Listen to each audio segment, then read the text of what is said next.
আসসালামু আলাইকুম। Hello everyone. আমি একটা রেসিপি নিয়ে আসলাম। মুরগির মাংস, আলু দিয়ে রান্নার রেসিপি। ২ কেজি মুরগির মাংস নিয়ে আসছি। ১ কেজি রান্না করব আর ১ কেজি রেখে দিয়েছি। দেখতে পাচ্ছেন পিস পিস করে কেটেছি। কেটে সুন্দর করে ধুয়ে নিয়েছি। তার সঙ্গে আলু দেয়া হবে। আলুটাও পিস পিস করে কাটা আছে। এভাবে কেটে মাংসের সাথে রান্না করা হবে। দেখতে পাচ্ছেন।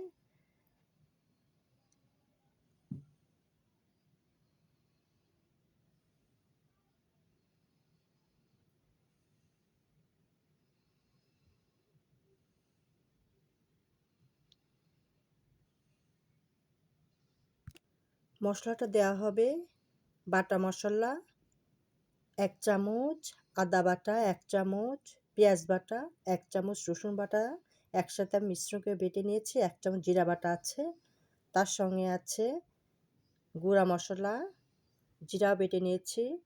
তার সঙ্গে গুঁড়া মশলা আছে ১ চামচ মরিচের গুঁড়া লিটার চামচের, ১/২ চামচ হলুদের গুঁড়া লিটার চামচের, ১ চামচ ধনের গুঁড়া দেওয়া হবে। গরম মশলা আছে, লবঙ্গ, এলাচ দেওয়া আছে দেখতে পাচ্ছেন। এর সঙ্গে দিয়েছি পেঁয়াজ কুচি আছে, লালটে হলে দিয়ে দিব। সঙ্গে তেজপাতা আছে, গোটা রসুন দেব। গোটা রসুন দিয়ে রেসিপিটা করা হবে। স্বাদ মতো লবণ দেওয়া হবে, ১ চামচ লবণ দিয়েছি দেখতে পাচ্ছেন। এগুলো আমার রেসিপি।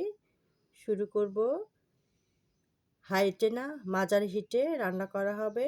আস্তে আস্তে রান্না করা হবে। বেশি জোরে রান্না করলে হাইটে রান্না করলে তরকারি পুড়ে যাবে, স্বাদও কমে যাবে। ধীরে ধীরে রান্না করলে রান্নাটা মশলাও কষা হবে, খেতে কিন্তু অনেক ভালো লাগবে। আমার রেসিপিটা দেখতে পাচ্ছেন। রেসিপিটা যদি ভালো লাগে থাকে প্রথম থেকে শেষ পর্যন্ত দেখবেন। মাংসের সাথে গোটা রসুন খেলে কিন্তু অনেক মজা লাগে। যারা রসুন পছন্দ করে গোটা রসুন খেলে অত্যন্ত মজাদার একটা রেসিপি। তার সঙ্গে আছে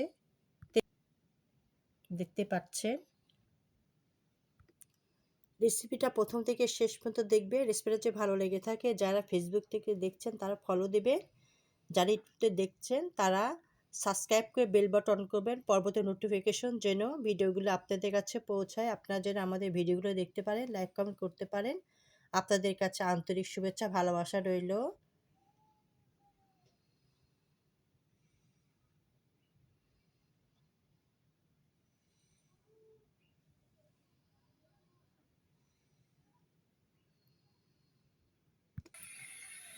সয়াবিন তেল দিয়ে রান্না করা হচ্ছে। লিটার চামচে ৩ লিটার, চামচে ৩ চামচ আমি সয়াবিন তেল দিয়েছি।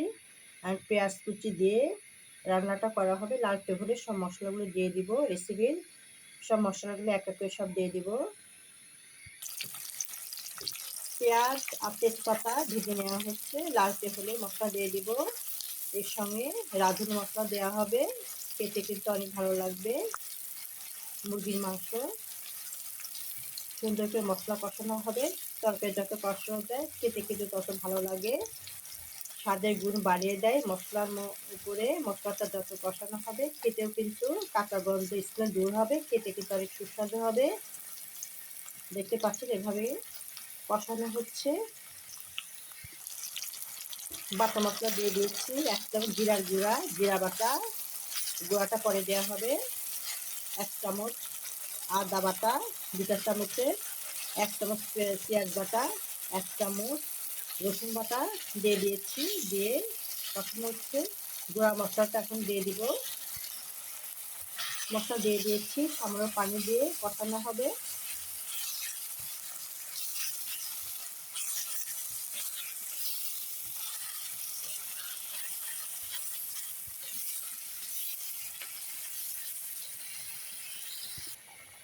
গোটা রসুন দিয়ে দিব। মশলার সাথে একবারে সিদ্ধ হয়ে যাবে। মশলাও কষানো হবে, রসুনও কষানো হবে, সিদ্ধ হয়ে যাবে। মাঝারি হিটে দেওয়া হবে। হাই হিটে দিলে পুড়ে যাবে। দেখতে পাচ্ছেন আমি মাঝারি হিটে দিয়েছি, আস্তে আস্তে হচ্ছে।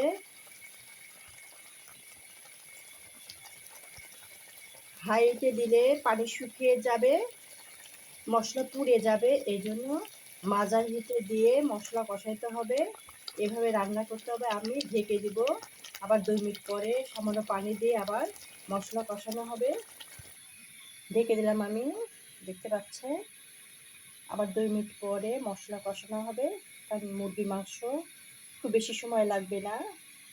এজন্য মশলাটা আমি কষিয়ে নিচ্ছি, তারপর মুরগির মাংসের সাথে কষানো হবে।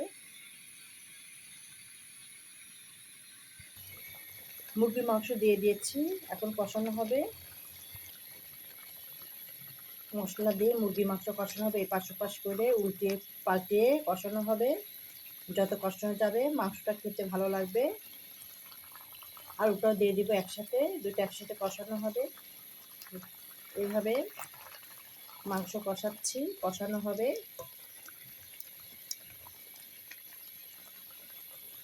আলু দিয়ে দিয়েছি, মুরগির মাংস আলু একসাথে কষানো হবে, কারণ মুরগির মাংস রান্না করতে বেশি সময় লাগবে না। এই জন্য একসাথে দিয়ে দিয়েছি, একসাথে মশলা দিয়ে কষানো হবে। আলুটাও সিদ্ধ হয়ে যাবে, মাংসও সিদ্ধ হয়ে যাবে।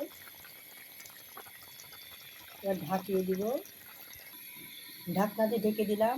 আবার 2 মিনিট পরে নাড়াচাড়া করা হবে। এভাবে পানি দিয়ে, অল্প পানি দিয়ে কষানো হবে।